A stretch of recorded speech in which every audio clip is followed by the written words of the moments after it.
दोस्तों, मेरा नाम है विनीत किशोर और आपका मेरे इस YouTube चैनल में बहुत बहुत स्वागत है। आज मैं बात करने वाला हूँ द लक्ष्मी विलास बैंक के बारे में। लक्ष्मी विलास बैंक जो कि अब हिस्ट्री एक हिस्ट्री बन के रह जाएगा, उसके बारे में बात करते हैं। लक्ष्मी विलास बैंक जो है ये छोटे ग्रुप ऑफ कारोबारियों के द्वारा, मतलब एक छोटे बिजनेस ग्रुप के द्वारा, बिजनेसमैन का जो ग्रुप था उन लोगों के द्वारा ये बैंक सेटअप किया गया था। Lakshmi Vilas bank south India का एक सबसे पुराना बैंक माना जाता है। नवंबर 2020 में इस बैंक ने 94 इयर्स कंप्लीट किए थे। करूर में इस बैंक का शुभारंभ किया गया था। 3 नवंबर 1926 को इस बैंक का सेटअप किया गया था। 10 नवंबर 1926 को इस बैंक को सर्टिफिकेट ऑफ बिजनेस का लाइसेंस गवर्नमेंट ऑफ इंडिया के द्वारा दिया गया। उसके बाद 19 जून 1958 को आरबीआई ने इसे बैंकिंग लाइसेंस दे दिया और 11 अगस्त 1958 में इस बैंक को शेड्यूल्ड कमर्शियल बैंक गवर्नमेंट ने मान लिया। नवंबर 2020 तक इस बैंक का इंडिया में जो ब्रांच थे वो टोटल 563 ब्रांचेस थे इंडिया में। मोस्टली तमिलनाडु में थे। ये तमिलनाडु रीजन में मोस्टली इसके ब्रांचेस थे, बाकी रेस्ट ऑफ द इंडिया। ये बैंक काफ़ी अच्छा चल रही थी। इसमें ये बैंक जो है वो छोटा और छोटे बिजनेसमैन या छोटे इंटरप्राइजेस को ये लोन दिया करता था। लेकिन बढ़ते मार्केट को देख करके और बैंक का भी अच्छा स्थिति को देख करके 2016 से इस बैंक ने एग्रेसिवली लोन देना चालू किया बड़े बड़े इंटरप्राइजेज को, जिस भी बड़े बड़े इंटरप्राइज को इस बैंक ने लोन दिया उन सबों ने पैसा डुबा दिया, या यूँ कहें वो कंपनी ही डूब गया। जिसमें कुछ नाम शामिल है आपका जेट एयरवेज, जो कि 2017 में ख़त्म हो गया। 2018 में वो कंपनी जो है वो बंद हो गई।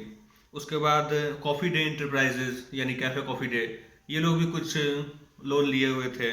उसके बाद नीरव मोदी जो कि पैसा इंडिया का लेकर के भाग चुका है ऑलरेडी बाहर में, तो इस तरह का। और उसके बाद रिलायंस हाउसिंग फाइनेंस, ये इन लोगों ने भी कुछ पैसा लेकर के डुबा दिया। तो इन सब कंपनी ने मिल करके इनका पैसा एनपीए बना दिया। करीब नवंबर 2020 तक इस बैंक के पास लगभग 4000 बैड लोन थे जो कि एनपीए बन चुके थे। 4000 करोड़ के लोन हैवी लॉस इनकर्ड करने के बाद इस बैंक ने मर्जर के लिए डील किया था।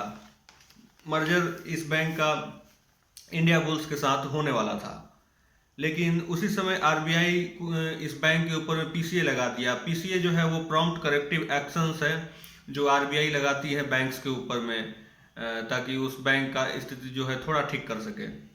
तो जैसे पीसीए लग गया, पीसीए लगने के बाद में आपका इंडिया बुल्स से जो एलवी थी लक्ष्मी विलास बैंक का जो मर्जर होने वाला था वो ना हो सका, आरबीआई ने उसे रिजेक्ट कर दिया। उसके बाद अक्टूबर 2020 में क्लिक्स कैपिटल के साथ लक्ष्मी विलास बैंक का मर्जर डील होने वाला था, लेकिन वो भी ना हो सका। उसमें भी कुछ प्रॉब्लम हो गया और वो क्लिक्स कैपिटल और लक्ष्मी विलास बैंक का जो मर्जर है वहाँ भी कंप्लीट नहीं हो सका। उसके बाद 24 नवंबर 2020 को आरबीआई ने फोर्स्ड मर्जर के हिसाब से एक ट्वीट भी किया था और एक पब्लिक नोटिस निकाला जिसमें लक्ष्मी विलास बैंक का मर्जर फोर्सफुली डीवीएस के साथ करना था। और उसके बाद ये एक्शन तुरंत लिया गया जब आरबीआई को मजबूरन उस बैंक के ऊपर में मोरेटोरियम लगाना पड़ा, जिसमें 25,000 रुपया पर मंथ कोई अपने अकाउंट में से निकाल सकता है, उससे ज़्यादा नहीं निकलेगा मैक्सिमम। तो बैंक का जो कैश मैनेजमेंट है वो काफ़ी कम, कैश बैंक में काफ़ी कम हो गया था, जिसके कारण ये करेक्टिव एक्शन उठाना पड़ा आरबीआई को और तुरंत डीबीएस बैंक के साथ में लक्ष्मी विलास बैंक का मर्जर करना पड़ा। लक्ष्मी विलास बैंक के लिए, लक्ष्मी विलास बैंक के फ्यूचर के लिए, अच्छे के लिए गवर्नमेंट ऑफ इंडिया ने डीबीएस के साथ मर्ज किया। अब बात करते हैं शेयर होल्डर के बारे में।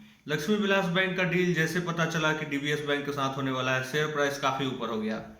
लेकिन उसके बाद तुरंत ही बाद उसमें लिखा हुआ था, जब 25 को बीएसई और एनएससी दोनों की तरफ से नोटिस आ चुका था कि इसको 27 नवंबर को इसको डिलिस्ट कर दिया जाएगा। तो काफ़ी 2 दिन तक लोअर सर्किट लगने के बाद उसको डिलिस्ट कर दिया गया। और जो डीबीएस बैंक के साथ जो मर्ज हुआ था, उस मर्जर में ये लिख दिया गया था कि अब उस नोटिस में ये बोल दिया गया था कि शेयर होल्डर्स को कुछ भी नहीं मिलेगा। तो लगभग 98,000 शेयर होल्डर्स थे लक्ष्मी विलास बैंक को जिन्हें कुछ नहीं मिला, यानी कि उनका पैसा डूब गया। अब आइए बात करते हैं डीबीएस बैंक के बारे में। डीबीएस बैंक कहाँ का है, क्या है, इसके बारे में जानते हैं। डीबीएस बैंक का पूरा नाम है the development bank of Singapore. ये सिंगापुर का एक बहुत बड़ा बैंक है, जो कि 16 जुलाई 1968 को गवर्नमेंट ऑफ सिंगापुर के द्वारा ही इसको स्टार्ट किया गया था। ये साउथ ईस्ट एशिया का यह बैंक सबसे बड़ा बैंक है। ऑल ओवर द वर्ल्ड इस बैंक के 250 ब्रांच हैं और इंडिया में इसके 25 शहरों में 33 ब्रांच हैं। 2009 से 15 तक इस बैंक को सेफेस्ट बैंक का अवार्ड दिया गया था ग्लोबल फाइनेंस के द्वारा। उसके बाद यूरो मनी 2016 में इस बैंक को बेस्ट डिजिटल बैंक का भी अवार्ड दिया गया था। तो आप देख सकते हैं ये बैंक जो है ये काफ़ी अच्छा बैंक। बिजनेस बढ़ाने के लिए गवर्नमेंट ऑफ इंडिया से कुछ बैंक के मर्जर के बारे में पहले भी इसने बात किया था। लक्ष्मी विलास बैंक को इस बैंक से मर्ज करने के लिए डीबीएस ने 2018 में भी एक बार गवर्नमेंट ऑफ इंडिया से बोला था, पर वो डील उस समय नहीं हो पाया था। फाइनली अभी ये डील जाकर के कंप्लीट हुआ। आज की इस वीडियो में इतना ही। मिलते हैं किसी नए वीडियो में किसी नए टॉपिक के साथ। तब तक के लिए आप बने रहिए मेरे साथ।